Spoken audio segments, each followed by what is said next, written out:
교수님, 저희 이것 때문에 지금 교회로 전화가 폭주하고 있거든요. 예. 전광훈 목사님을 북한에서 암살하려고 하는 어떤 시도가 있을 수 있다라는 예. 첩보가 왔다. 이것 때문에 성도님들이 목사님을 어떻게든 옆에서 잘 보필하고 보안 좀 철저히 해달라, 이제 이런 얘기들이 많이 들려오고 예. 있는데요. 북한의 어떤 암살 기도, 이런 사례들을 좀 알 수 있을까요? 예. 네. 저 그동안에 저도 이제 북한의 대남 간첩 공작사를 계속 연구를 해왔는데 예. 북한의 이 간첩 공작, 테러 공작에서 그 암살 공작이라는 게 있습니다. 이 암살 공작의 역사로 볼 때 지금 대한민국의 이 헌법적 가치를 지키겠다고 직접 광화문 현장에 나서서 목숨을 아끼지 않으시는 우리 정광훈 목사님 같은 분은 당연히 암살 대상 1호에 올라와 있다고 좀 봅니다. 그래서 네네. 최근에 그 관계 기관으로부터 또 계신 분으로부터 북한의 그 테러 유입 있으니 좀 그 신변보호에 만전을 기하라는 아마 그런 말씀이 있었던 것 같은데 예. 일단 그러한 첩보가 정말 사실이라면은 좀 심각한 경우입니다. 그래서 제가 오늘 모처럼 나왔기 때문에 오늘 나왔기 때문에 북한의 그 암살 공작 사례 그 최근에 그 1990년대 이래 것만 좀 소개를 좀 하겠습니다. 예, 알겠습니다. 여러분 그 전에 북한의 암살 공작하면 여러분 그 아웅산 폭파 사건 기억나실 거예요. 1983년입니다.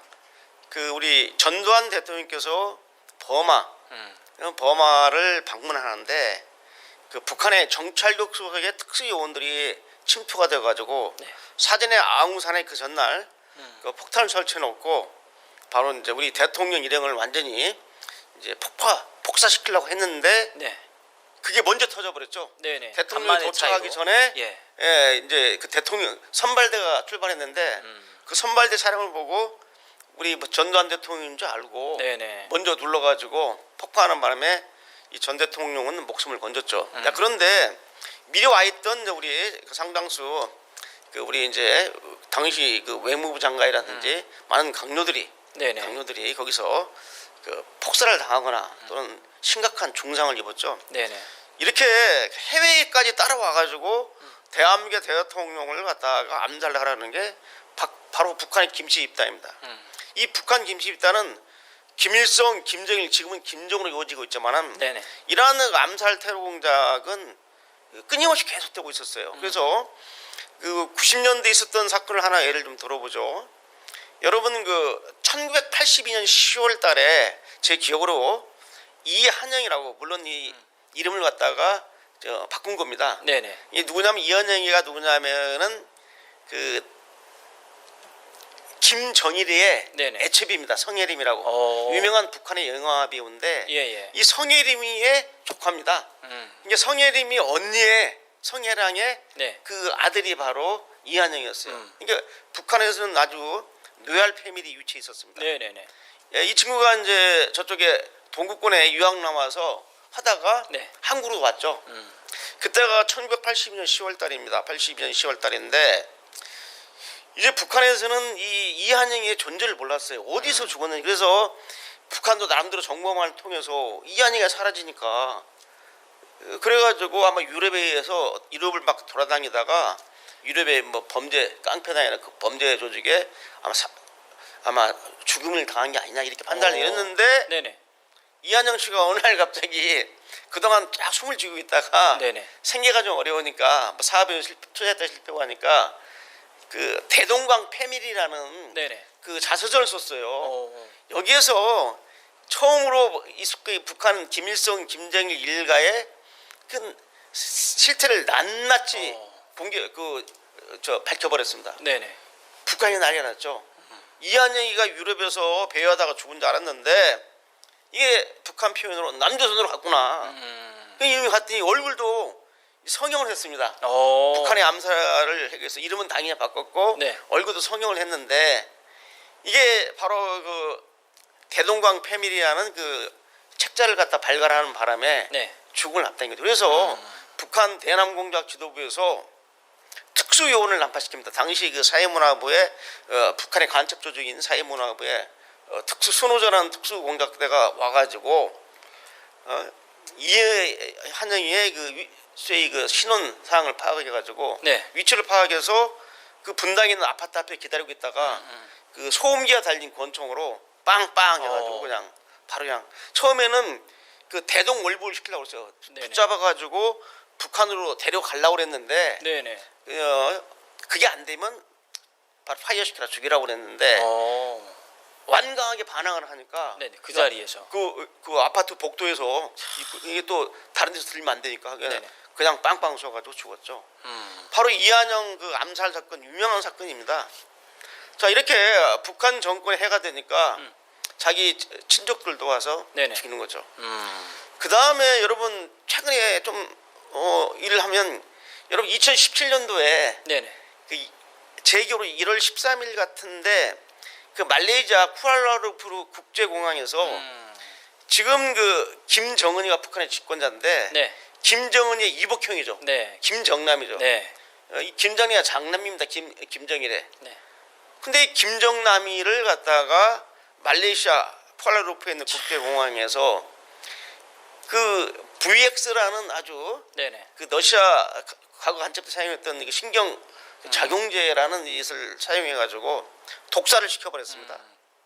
정말 유명한 사건이 자기 이복형까지도 이렇게 해외 공작원을 동원시켜가지고 제3국인을 갖다가 베트남이나 인도네시아를 포섭해가지고 걔들로 하여금 달라붙어가지고 김정남이를 갖다가 암살시키는, 교수님, 독살시키는. 네, 그러면 그때 저도 그 CCTV 영상이 이제 공개가 돼서 봤는데 그 당시에 그렇게 독살을 시도했던 여자가 2명 있었지 그렇죠. 않습니까? 그 두 사람은 공작원인가요? 아니면 공작원이 아니라 북한의 해외 공작원한테 포섭된 겁니다. 포섭된 이제 현지인들이죠. 하나는 베트남 여자고 하나는 인도네시아 여자였습니다. 얘들을 갖다가 이제 그 재판 기록을 좀 보니까 네네. 그 영화를 찍는다. 그러니까 처음에 영화를 찍는다고 하니까 애행성하는 것처럼 해가지고 애행 연습을 하고 네네. 이 손에다가 신경가스를 붙여가지고 하나는 뒤에서 탁 달라붙어가지고 비벼버린 거거든요. 네네. 그 하나는 독이 있는 거 하나는 갖다가 그 안에 작용하는 겁니다. 이걸 화학적 이렇게 하는 거야. 그래서 달라붙어가지고 하니까 김정남의 손을 제가 그때 일본 당시 후지TV가 최초로 이 영상을 입수해가지고 네네네. 세계에서 단독 보도를 했는데 그 영상을 가지고 저희 사무실 왔어요. 후지TV 기자들이. 예예예. 그래서 두 군데 걸 봤습니다. 우리 국내에 공개된 거 말고 네네. 또 다른 측면에서 찍은 게 있더라고요. 두 개를 동시에 제가 봤는데 네네. 두 영상을 봤는데 다가가가지고 뒤에서요 딱 올라타가지고 앞에서 하나가 어슬렁거리다가 뒤에 올라타가지고 짝짝 바르고 하니까 김정남의 손으로 탁 밀어칩니다. 네네. 이 장면까지 봤는데 결국 말레이시아 법원에 의해서 이 북한 수행으로 밝혀졌고 여기에 관계된 이정철이라는 저희 그 북한의 해외 공작원도 추방이 됐고 원래는 이제 말레이시아 감옥에 실형을 살았는데 그 북한하고 협정을 해가지고 다 보내버렸어요. 이런 상황인데 여기서 중요한 게 뭐냐면 자기 이복형도 죽이는 게 북한 김씨입당 김정은의 맞습니다. 암살 테러다. 자 그렇다면은 지금 대한민국에서 우리 정광훈 목사님은 문재인 폭정을 종식시키자는 것하고 북한 김정은을 끌어내려야겠다. 그 자유통일을 하자는 것이 지금 기본적인 목표가 아닙니까? 그렇다면은 지금 정광훈 목사 정도의 그 위상이라면 북한의 그 대남 간첩 공작 기관에서 어떻게든지 저는 이제 악질 반동 분야는 죄송합니다. 전 목사님한테 죄송한데 그러니까 저들이 봤을 때에 악질 반동의 선두인 전 목사님을 가만히 둘 수가 없는 거죠. 사실 이번이 첫 번째가 아니라 우리 민족끼리라는 북한의 매체를 통해서 여러 차례 엄포를 놨습니다. 그렇죠. 이제 우리 민족끼리는 뭐냐면은 북한의 대남 간첩 공작 부서 중에 통일전선부라는 부서가 있는데 통전부가 실제로 관할하는 그 조국통일위원회 약칭 조평통이라고 합니다. 이 조평통의 그 기관 웹사이트입니다.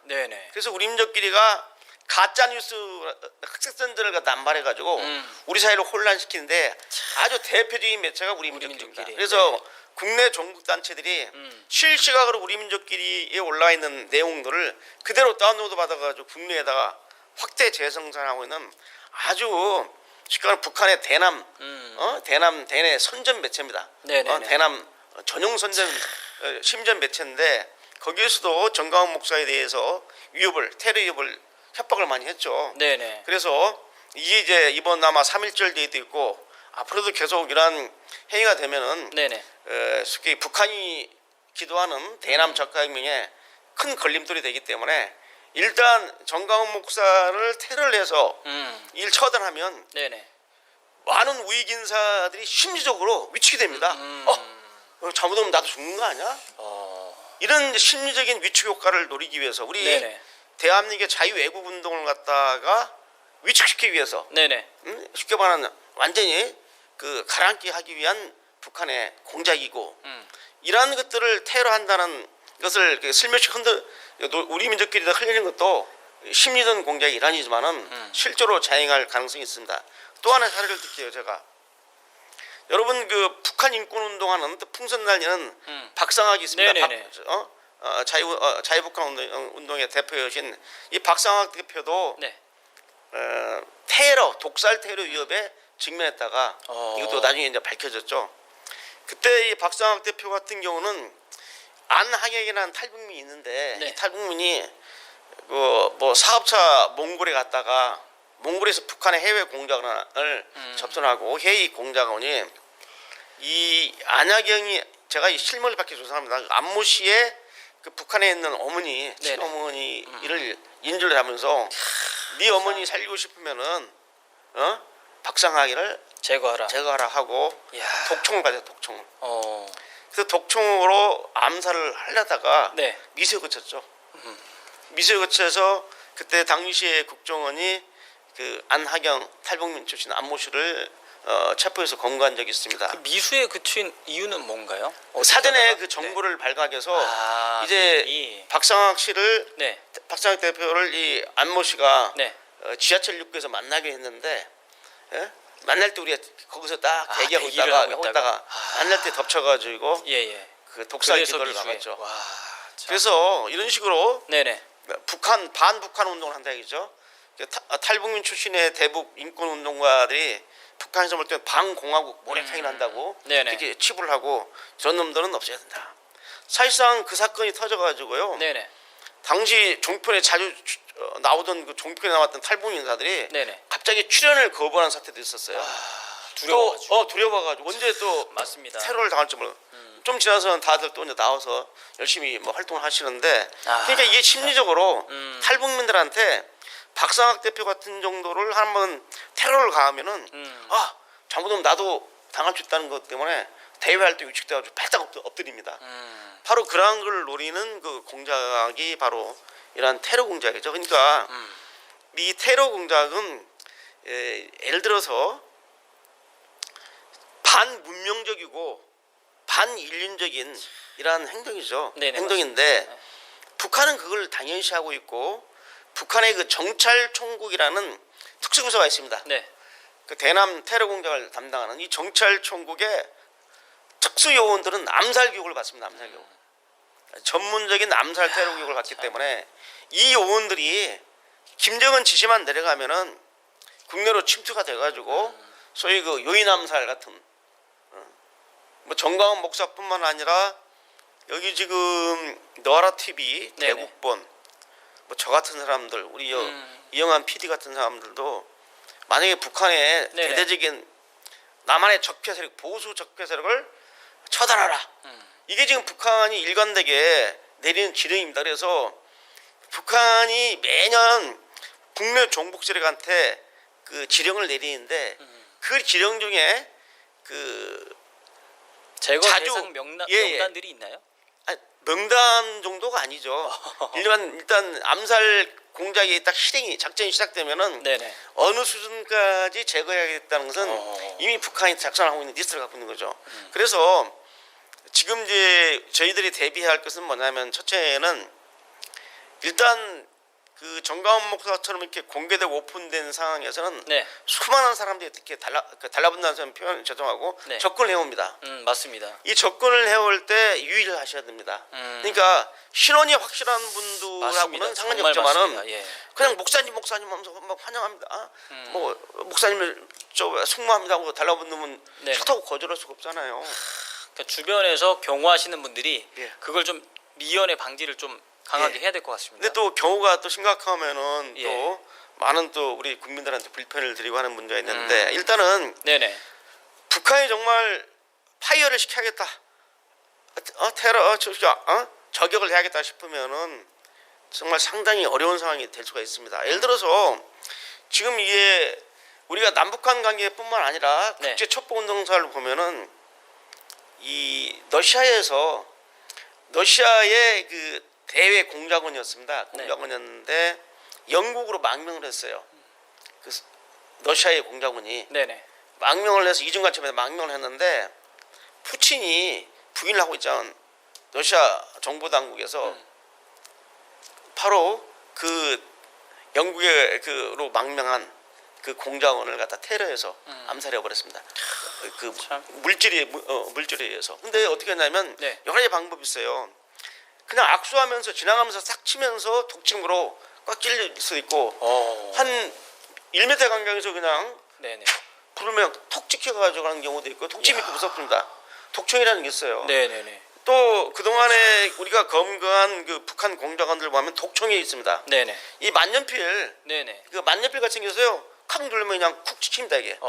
그런 독총도 있고 불어서 땡기는 독침도 있고. 네네. 그 다음에 신경가스 같이 그러한 그 화학 물질에 의해서 이제 독살시키는 방법도 있고. 그래서 이제 매우 유의해야 되고요. 총을 가지고 암살할 수도 있지만은 네네. 그 권총을 휘대해서 암살하기는 그 쉽게 말하는 그 동선이 너무 길단 말입니다. 네네. 길고 그러기 때문에 요새는 주로 화학작용제라든지 독침을 많이 사용하죠. 그래서 악수 한번 잘못했다가 네네. 찔려서 죽는 경우 여러분 아마 그 첩보 영화에서 나오는 스파이 영화에서 나오는 네네. 그런 암살 방법이 그게 허구는만은 아닙니다. 그 러시아에서 실제로 그런 사례가 있다. 그렇죠. 그게 이제 몇 년 안 됐습니다. 그 사례가 그 공작원 암살하는 게 그 재작년에 있던 사례 유명한 사건입니다. 그래서 유의를 해야 된다는 사실을 말하고 이제 그 또 좀 사례를 좀 소개할까요? 네네네. 우리 저 황장엽 선생을 한번 예를 들죠. 예예. 여러분 1997년에 황장엽 선생이 대한민국으로 망명했습니다. 황장엽 선생은 북한 김수정대학 총장 됐고, 네네. 그리고 북한 노동당 그 사상 담당, 선전 담당 비서를 했던 분, 네네. 소열이 매우 높은 사람입니다. 이 황장엽 선생님이 이제 망명을 하니까, 그리고 이제 북한은 이제 난리가 났죠. 왜? 북한식 공산혁명 사상, 북한 체제를 유지시키는 그 사상이 주체 사상인데, 네네. 이 주체 사상의 사상 철학적 원리를 개발해주고 만들어준 사람이 실적으로 황장엽 선생입니다. 예. 대적으로는 김일성이가 주체 사상을 창시했다고 선전하고 있지만 제가 지금 듣다 전혀 보니까 아닙니다. 저도 이제 황장엽 선생님 강의를 들었던 적이 있거든요. 예. 실제 그 이제 금난교회에서 정광훈 목사님이 모셔서 강의 특강을 들었던 적이 있거든요. 근데 그때 황장엽 선생님이 했던 이야기가 지금 대한민국 안에 이제 간첩들이 한 5만 명이 있다. 근데 진짜로 그 정도의 수가 지금 활동을 하고 그게 벌써 20년 전쯤이거든요. 그냥 지난번에 제가 한번 작년인가 정광훈 목사님하고 대담하면서 한번 이 너라티브에서 한번 잠깐 말씀을 드린 적이 있는데 일단 그 답은 좀 이따 하고 먼저 황장엽 선생님 암살 기도를 먼저 말씀드릴게요. 그래서 이제 황장엽 선생은 북한에서 이건 처단해야겠다. 그러니까 북한이 지식층들, 북한의 지도층이 난리가 났죠. 아니 황장엽 선생이 황장엽 선생이 망명을 해? 그 영감이 난리가 났죠. 그러니까 이제 북한의 대남 그 공작 부서에서는 이걸 용납할 수 없는 겁니다. 그래서 정찰총국장이었던 당시 정찰총국장이었던 김영철이가 직접 나섭니다. 그래가지고 그 2000년 4월달에 그 동명관하고 김용우라는 정찰총국 소자 출신입니다. 소자면 소령입니다. 소령. 현직 정찰총국 요원인데 우리 같으면 소령이었는데 소자급 김용우하고 동명관이라는 공작원이 탈북민을 위장해가지고 국내에 침투했어요. 침투를 해서 우리 그 합심 기관에서 이런 얘기를 했습니다. 뭘 했냐면 내가 황장엽 선생님 그 칠촌 조카다. 조카다 말이야. 그래서 저 황장엽 선생을 만나고 싶다. 왜 그걸 그렇게 했냐면요. 이게 재밌는 얘기가 있습니다. 이게는 뭐냐면 이 황장익 선생한테 일단 접근해야지 테러를 할 거 아닙니까? 네네. 어?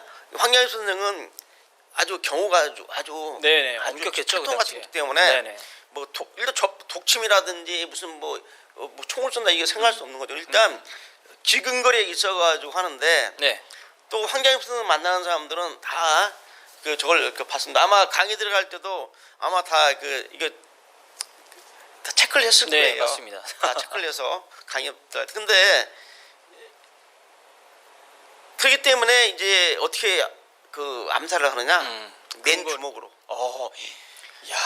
이 동명관하고 김영호 손을 보면요, 손이 네네. 이런 보통 사람 손이 아닙니다.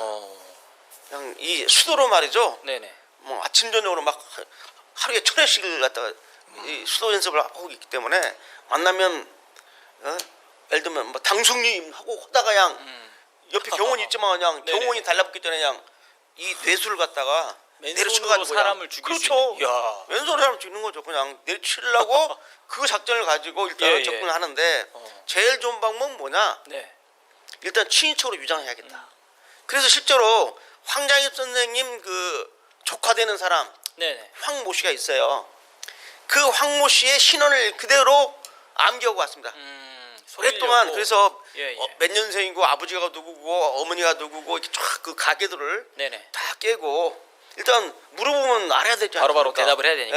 네. 예. 그래서 또 신원 상황도 네. 다 파악을 하고 이제 왔죠. 그렇게 준비를 하고 와서 네. 탈북민을 유장을 해서 우리 서울에 도착해서 네. 이제 합동신문센터에서 황장익 선생님 나는 누구고 황장익 선생님이 우리 저 당숙이다 말이야. 한번 만나고 싶다 그랬어요. 자 그런데 어떻게 발각됐냐면은 네네. 우리 합동신문센터가 그렇게 그거 허술하지 없어지는 않죠? 줄 압니다. 네. 몇십 년 동안 닦은 그 노하우 있는 신문관이 있기 때문에 네네. 그 양반이 살았다는 동네가 이제 그때 지금 제 기억으로 오래전에서 청진이가 아마 그랬을 건데 네네. 청진이가 그러니까 그래서 하여간 지도를 그려가지고 예. 그래 네가 청진 살았다면 청진시내 지도를 한번 그려봐라. 네네네. 네가 고등중학교를 나왔네. 네가 나온 고등중학교가 여기 어디 있느냐. 이놈이 자기 뭐 증조부 할아버지 가족관계도 가족관계를 깨고 왔는데 네네. 그것도 자기 어디 학교를 나왔다까지 깼는데 네네. 그래서 그거 안 살았기 때문에 실제 그걸 물어보니까 이게 물어보니까 당황한 이제 거네요. 신문관들도 의심이 가니까 그랬죠. 그러니까 아니 청진에서 고등중학교를 졸업한 놈이 네. 이걸 모를 지도상이 수가 없다. 어디 있는지를 몰라요. 말이 안 되는 거 아닙니까? 그렇죠. 네네. 벌써 우리 대공수사 요원들이 노하우가 네. 보통이 아닙니다. 네네. 그래가지고 문제 있다.